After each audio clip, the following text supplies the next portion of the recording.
Sir, मेरे दोस्त बता रहे हैं कि रिजर्व बैंक ने फाइनेंशियल प्रोडक्ट्स की मिस सेलिंग को रोकने के लिए कुछ नियम बनाए हैं।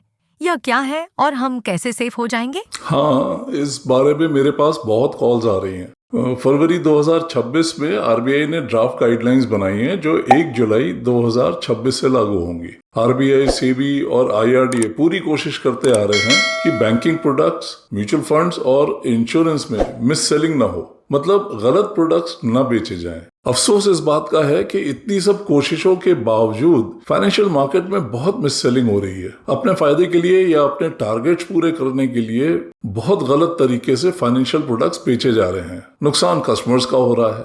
सर, आरबीआई का तो सुना है, पर क्या आईआरडीए भी मिस सेलिंग रोकने की कोशिश कर रहा है? जहां तक आईआरडीए का सवाल है, आशा है तुमने मेरा यूलिप पर वीडियो देखा होगा। नहीं देखा है तो अब देख लो। आईआरडीए तो बेचारा इंश्योरेंस और इन्वेस्टमेंट के बीच में त्रिशंकु बना है, ना इधर का रहा ना उधर का। कोशिश तो आईआरडीए भी कर रहा है, लेकिन जितना बढ़िया कंट्रोल सेबी का इन्वेस्टमेंट्स पर है, आईआरडीए उससे बहुत पीछे है। इसीलिए सबसे ज्यादा मिस सेलिंग की स्कोप भी इंश्योरेंस प्रोडक्ट्स में होती है। और यही एक बड़ा कारण है कि मैं बार बार कहता हूं कि इंश्योरेंस के इन्वेस्टमेंट प्रोडक्ट से दूर ही रहो। इन प्रोडक्ट्स में तुम ना इंश्योरेंस का फायदा उठा पाओगी और ना इन्वेस्टमेंट का, मतलब ना जिंदा रहते फायदा, ना मरने के बाद फायदा। इंश्योरेंस कंपनीज का काम होना चाहिए इंश्योरेंस और सिर्फ इंश्योरेंस। उसमें इन्वेस्टमेंट क्यों घुसेड़ दिया मालूम नहीं। अगर कोई बैंक या एडवाइजर तुमको इंश्योरेंस का इन्वेस्टमेंट प्रोडक्ट भिड़ाए तो बिना कुछ सोचे बस मना कर दो। मुझे तो लगता है कि अगर इंश्योरेंस प्रोडक्ट्स में से इन्वेस्टमेंट हटा दिया जाए तो मिस सेलिंग पर काफी हद तक रोक लग जाएगी। इन्वेस्टमेंट्स के प्रोडक्ट्स में सेबी और आरबीआई के कंट्रोल्स पे मुझे ज्यादा भरोसा है। हम ज्यादा सेफ हैं। और तुम्हारा सवाल भी आरबीआई से ही रिलेटेड है, हम उसी की बात करेंगे। जी सर, मिस सेलिंग के बारे में आरबीआई ने अपनी गाइडलाइंस में ऐसा क्या बोला है, कुछ ब्रीफ में बताएंगे आप? जरूर। आरबीआई ने अपनी गाइडलाइंस में बैंक्स पर अपना शिकंजा कसा है। अगर मिस सेलिंग प्रूव हो गई तो बैंक को न सिर्फ पूरा पैसा वापस करना होगा, बल्कि इस बीच में अगर कस्टमर के इन्वेस्टमेंट में कोई नुकसान हुआ है तो उसकी भरपाई भी करनी होगी। ये तो बहुत अच्छी बात है। हाँ, और बैंक के ग्राहक 30 दिनों के अंदर मिस सेलिंग की शिकायत भी दर्ज करवा सकते हैं। यही नहीं, 30 दिन के अंदर ग्राहक बैंक को कंफर्म करेगा कि उसने प्रोडक्ट के फीचर्स और उससे जुड़े रिस्क भी समझ लिए हैं। प्रोडक्ट खरीदते समय भी ग्राहक को कंसेंट देनी है कि उनको प्रोडक्ट के बारे में डिटेल में समझाया गया था और उसने वो ठीक से समझ भी लिया है। वाह, लेकिन ये मिस सेलिंग होती क्या है? ये समझना बहुत जरूरी है, क्योंकि फाइनेंशियल प्रोडक्ट्स में बहुत साल बाद पता चलता है कि हमको गलत प्रोडक्ट चेप दिया गया था। सिंपल भाषा में मिस सेलिंग का मतलब है जानबूझकर गलत प्रोडक्ट बेचना या गलत तरीके से बेचना।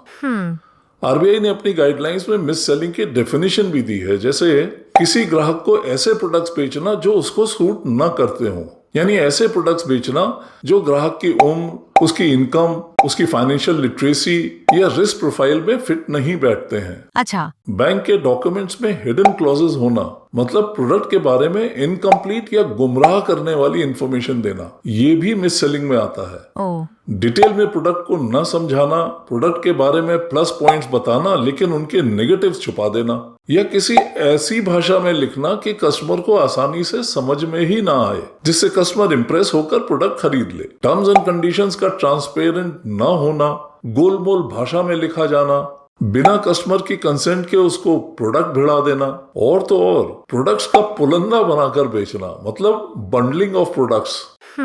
जैसे किसी लोन के साथ इंश्योरेंस जोड़ना या लॉकर के साथ एफडी या इंश्योरेंस पॉलिसी बेचना। यहाँ तक कि डार्क पैटर्न्स का होना भी आरबीआई ने मिस सेलिंग की परिभाषा में ही लिखा है। ये डार्क पैटर्न्स क्या होते हैं सर? ओके, डार्क पैटर्न्स ज्यादातर वेबसाइट या मोबाइल एप्स पर पाए जाते हैं। ये सेलर्स की वो तरकीबें हैं जिससे वो तुमको कोई भी प्रोडक्ट चालाकी से चिपका सकते हैं। जैसे वो बोलेंगे कि कोई ऑफर 15 मिनट में ही खत्म होने वाला है, जल्दी डिसाइड करो। अब तुम प्रेशर में आ गई, सोचने समझने का टाइम ही नहीं मिला और बिना प्रोडक्ट पर कोई रिसर्च किए ही तुमने खरीद लिया। कभी सेलर तुमको ऐसे समझाएगा कि तुमको ऐसा महसूस हो कि अगर तुमने वो प्रोडक्ट नहीं खरीदा तो तुम कोई बहुत बड़ी नासमझ हो या नहीं खरीद कर बहुत बड़ी गलती कर रही हो। ऐसा भी होता है कि तुम्हारे सिस्टम या मोबाइल पर बार बार पॉपअप नोटिफिकेशन भेज कर तुम पर खरीदने के लिए दबाव डाले जाएं। और कुछ केसेस ऐसे भी हैं जिनमें किसी प्रोडक्ट का सब्सक्रिप्शन लेना तो आसान है, लेकिन बंद करना बहुत मुश्किल। ऐसा इंश्योरेंस पॉलिसी के साथ बहुत होता है, एक बार ले ली तो निकलना मुश्किल, चक्रव्यूह की तरह। ओह, ये सारी टेक्निक्स डार्क पैटर्न्स में आती हैं और आरबीआई ने इन सब मिस सेलिंग के तरीकों पर रिस्ट्रिक्शंस लगा दिए हैं। ये तो बहुत अच्छी बात है, इससे कस्टमर्स बहुत सेफ हो गए। वैसे बहुत सारे रिस्ट्रिक्शंस आरबीआई ने बैंक्स पर लगाए हैं, लेकिन वो कितना कारगर होंगे और कस्टमर कितना सेफ हुए, ये कहना मुश्किल है। ऐसा क्यों कह रहे हैं आप? इतने सालों से मैं देखता आ रहा हूं कि आरबीआई और सेबी भरसक कोशिशें कर रहे हैं मिस सेलिंग को रोकने की, लेकिन जितना चाहिए उतना असर हो नहीं रहा है। बैंक्स में मिस सेलिंग आज भी चालू है। ओह, जैसे 70-80 साल के कस्टमर को 20-30 साल की इंश्योरेंस पॉलिसी बेच दी, एफडी की जगह इंश्योरेंस प्रोडक्ट्स चिपका दिए, लॉकर के साथ एफडी या इंश्योरेंस बेच दी, होम लोन के साथ इंश्योरेंस, किसी भी प्रोडक्ट में गारंटीड रिटर्न्स बता देना, ये भी मिस सेलिंग है, जबकि असल में गारंटी है नहीं। ये सब इसलिए क्योंकि स्टाफ या तो टारगेट से दबा होता है या उसको इंसेंटिव्स मिलते हैं, वो जैसे तैसे मिस सेल करके बेचता है। ओके। सारे कानून हल्के पड़ जाते हैं और बिल्कुल वैसे ही जैसे डोंट ड्रिंक एंड ड्राइव, इसका कोई खास असर नहीं हो रहा। जब तक ड्राइवर्स खुद उसकी इंपॉर्टेंस और उससे जुड़े रिस्क को नहीं समझेंगे, कुछ लोग दारू पीकर गाड़ी चलाते रहेंगे। एक बात और, डोंट ड्रिंक एंड ड्राइव का मतलब ये नहीं है कि आपको ड्राइविंग नहीं आती है तो भी आप बिना दारू पिए गाड़ी चला सकते हैं। या इस कैंपेन में ये अजम्पशन है कि आपको ड्राइविंग आती है और ऐसे में आप दारू पीकर ड्राइव ना करें।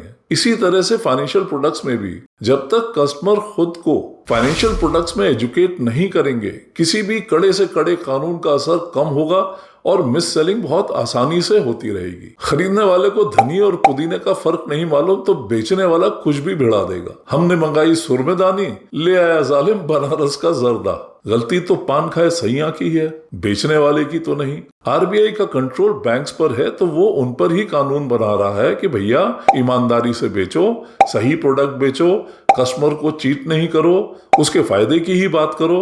ये तो वैसे ही है जैसे आप कानून बना दो कि रिश्वत लेना जुर्म है, अच्छे बच्चे बन के रहो, कुछ होता है उससे? तो क्या आपका मतलब है कि आरबीआई की गाइडलाइंस बेकार हैं? नहीं, ऐसा मैं बिल्कुल नहीं कह रहा। गाइडलाइंस तो बिल्कुल सही है। इस तरह के कंट्रोल्स होना बहुत जरूरी है। तो फिर हर कानून में लूप होल्स ढूंढकर उनको बाईपास किया जा सकता है। आरबीआई कहता है कस्टमर की कंसेंट लो। बैंक्स के लिए कस्टमर की कंसेंट लेना बहुत आसान है, क्योंकि तुम में से बहुत लोगों को डॉक्यूमेंट्स पढ़ने की आदत है नहीं। बैंक वाले कहते हैं यहाँ साइन कर दो और आप बिना पढ़े ही साइन कर देते हैं। मैंने तो इतने साल कई बैंक्स में काम किया है। बहुत से लोग न तो स्कीम के डिटेल्स पढ़ते हैं और टर्म्स एंड कंडीशंस भी बिना पढ़े ही साइन कर देते हैं। जो बैंक वाले ने वर्बली समझा दिया उसी को ब्रह्म वाक्य मान लेते हैं। सही या गलत आपको मालूम ही नहीं। बैंक आपसे हर कागज पर साइन करवाकर अपने आप को आरबीआई गाइडलाइंस के हिसाब से सेव कर लेते हैं। फिर आप या आरबीआई उनका कुछ नहीं बिगाड़ सकते। फिर हमको क्या करना चाहिए? देखो, हर बात के लिए सरकार या रेगुलेटर्स के भरोसे ही तो नहीं बैठना है। कितनी भी कानून व्यवस्था स्ट्रांग हो, पुलिस का इंतजाम हो,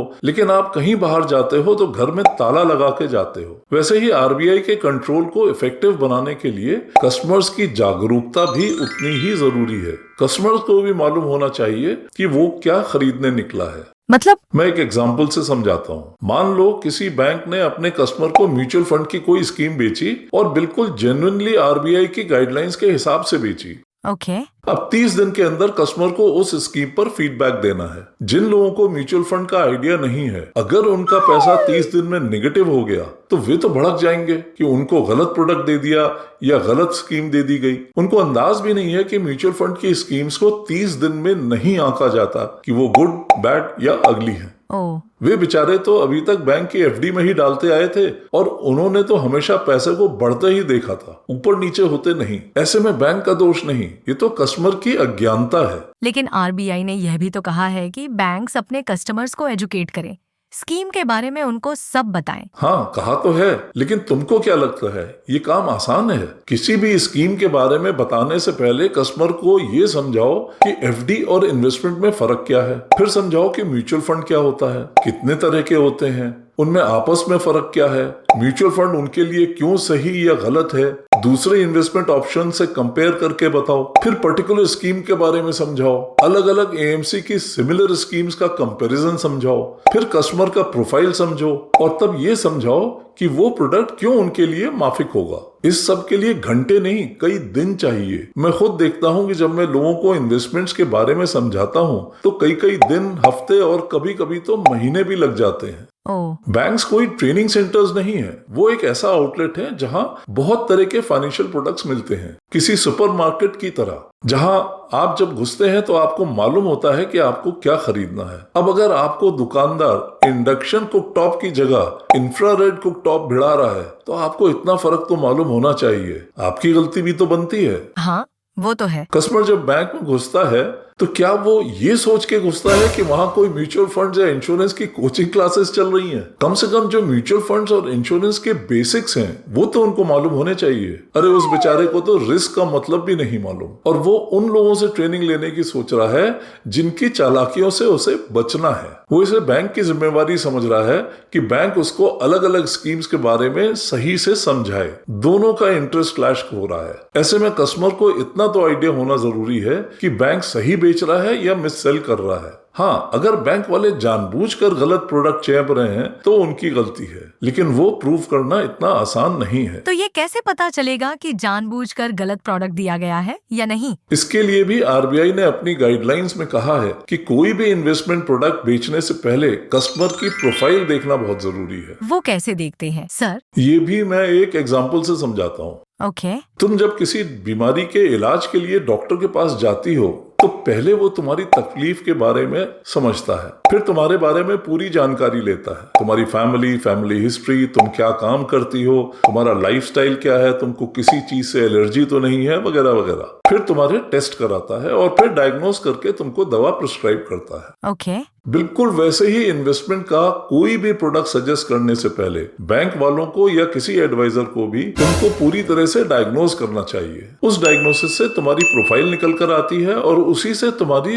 रिस्क एपेटाइट पता चलती है। अच्छा। कोई भी फाइनेंशियल प्रोडक्ट उस डायग्नोसिस के हिसाब से ही सजेस्ट करना चाहिए।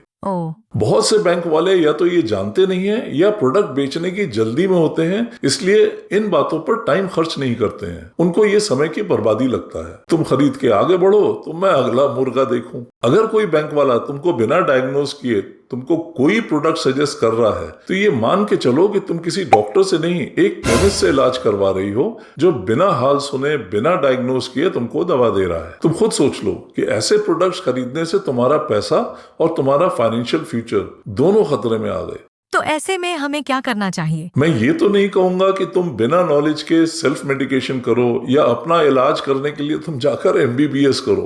हैं ऐसे बहुत से लोग जो बहुत से प्लेटफॉर्म्स या मोबाइल एप्स पर जाकर खुद से इन्वेस्टमेंट्स कर रहे हैं बिना किसी नॉलेज के। वे लोग तो अपने और अपने परिवार के फाइनेंशियल फ्यूचर से लॉटरी खेल रहे हैं। लग गई तो बल्ले बल्ले, नहीं तो धड़ाम। बेस्ट तो यही है कि तुम लोग किसी अच्छे डॉक्टर के पास जाओ, मतलब बजाय खुद को एक फाइनेंशियल एक्सपर्ट बनाने के कोई अच्छा फाइनेंशियल गाइड पकड़ो। वो तुम लोगों को पूरी तरह से डायग्नोस करके जेन्युइन एडवाइस देगा। जब उसकी गाइडेंस में रहोगे तो धीरे धीरे तुम लोगों को भी इन सब चीजों की बारीकियां समझ में आने लगेगी और फिर तुमको कोई भी बैंक या एजेंट मिससेल नहीं कर पाएगा। इसमें अगर मेरी कोई हेल्प चाहिए तो तुम्हारे दोस्त मुझे भी कांटेक्ट कर सकते हैं। एक बहुत जरूरी बात और याद रखो, जैसे तुम लोग कोई भी सामान खरीदने जाते हो तो खुद हर चीज को प्रॉपर्ली चेक करके खरीदते हो। सब्जी वाला कितना भी बोले कि टमाटर ताजा है, लेकिन तुम उसकी बात पर भरोसा नहीं करती हो और एक एक टमाटर चुन चुन कर तराजू में रखती हो। या वैसे ही फाइनेंशियल प्रोडक्ट्स में बेचने वाले की हर बात पर तुमको शक करना है, आंख बंद करके विश्वास नहीं करना है। वो जो भी वर्बली बताए उसको बोलो कि डॉक्यूमेंट्स में वो बात कहाँ लिखी है वो दिखाए, और अगर नहीं लिखी है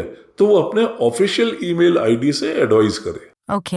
आरबीआई का बैंक्स के ऊपर टाइट कंट्रोल और तुम लोगों को मिली फाइनेंशियल गाइडेंस, ये कॉम्बिनेशन एक विन विन सिचुएशन बनाएंगी। आरबीआई के सारे कानून तभी काम करेंगे जब तुम लोग थोड़ा फाइनेंशियल लिटरेट होगे और वो लिटरेसी आएगी गाइडेंस से। तुमको भी सही गलत की पहचान हो, तुमको मालूम हो कि सामने वाला तुमको मिससेल कर रहा है या नहीं। Thank you sir, and thanks to RBI also. आपकी बात बिल्कुल मेरी समझ में आ गई है और मैं अपने दोस्तों से भी शेयर करूंगी कि हमको अपने फाइनेंसेस को बचाने के लिए खुद भी कोशिश करनी होगी। बेहतर है कि हम प्रॉपर गाइडेंस लें। सारी जिम्मेवारी आरबीआई पर ही डालना ठीक नहीं। बिल्कुल ठीक। अपने दोस्तों से बोलो कि अगर उनके साथ कोई मिस सेलिंग हुई है तो उसे नीचे कमेंट बॉक्स में शेयर करें, जिससे दूसरे लोग भी सचेत हो जाएं। मैं फिर एक बार कहूंगा कि YouTube पर मेरे दूसरे वीडियोस भी देखो, जिसमें मैं बराबर लोगों की कॉमन गलतियों से उनको अलर्ट करता आ रहा हूँ। अपने पैसे को लेकर क्या करना है ये जानना तो जरूरी है, लेकिन क्या नहीं करना है ये भी जानना बहुत जरूरी है। कि 2 मिनट के मैगी वाले वीडियो से शिक्षा मत लो। अगर मेरे वीडियो पसंद आए तो उन्हें लाइक भी कर देना। तुम्हारे लाइक पर क्लिक करने से ये वीडियो और लोगों तक भी पहुंचेगा और उनका भी फायदा होगा। जी सर। तुम लोगों का पैसा बहुत मेहनत से कमाया हुआ है, उसको बहुत संभाल के मैनेज करो। इन्वेस्टमेंट्स तो तुम्हारी कमाई का एक बहुत छोटा सा हिस्सा होता है। बाकी पैसे को कैसे मैनेज करना है ये भी समझना बहुत जरूरी है। ज्यादातर लोगों को पैसे की परेशानी कमाई की मिस हैंडलिंग की वजह से है। अगर इसमें मेरी हेल्प चाहिए तो मुझे भी कांटेक्ट कर सकते हैं। मैं कोई फाइनेंशियल एडवाइजर या कंसल्टेंट नहीं हूँ। मैं तो हूँ बस आपका फ्री का ट्यूशन मास्टर, फ्री में ज्ञान बांटता हूँ। अपने 40 साल से ज्यादा के बैंकिंग और फाइनेंस के लंबे तजुर्बे से आपका फायदा कराना चाहता हूँ, आपका नुकसान कम कराना चाहता हूँ, आपको अनजान खतरों से बचाना चाहता हूँ। इस वीडियो को ध्यान से देखने के लिए धन्यवाद। फिर मिलेंगे अगले वीडियो में किसी नए टॉपिक के साथ। तब तक के लिए नमस्कार। वंदे मातरम।